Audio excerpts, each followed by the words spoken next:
hano mbafitiye inzu nziza cyane za apartment ziri hano ku kibanza ku Gisozi. Izo nzu ni apartment nziza ziherereye hano ku kibanza ku Gisozi.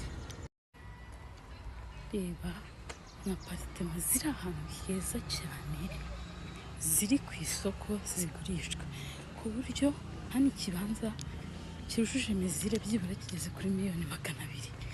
Izi nzu rero ziguze ni ukurangura rwose. Ku gipangu cya mbere,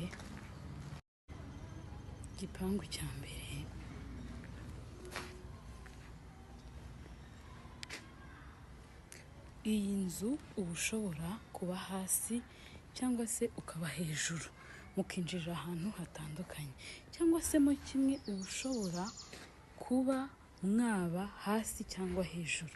Ni inzu nziza cyane. Icyo ni igipangu cya mbere.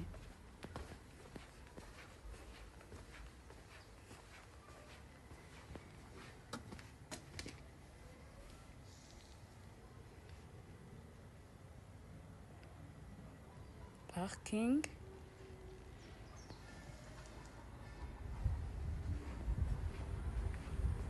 Ngiye kubereka igipangu cya kabiri.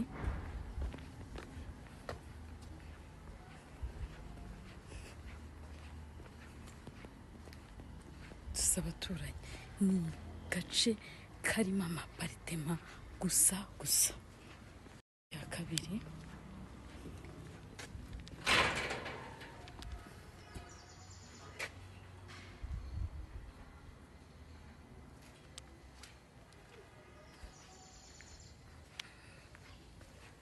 Nimuze mwirangurire.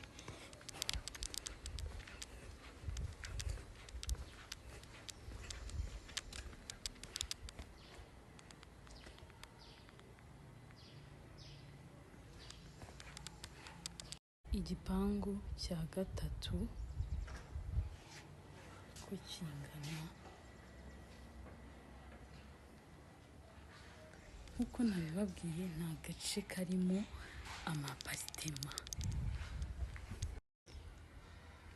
Kuri $1,000,000 y'amanyarwanda wakwegukana izi nzu zose nkweretse ku mafaranga make cyane. Kuba utuzaniye umukiriya turaguhemba nta kabuza.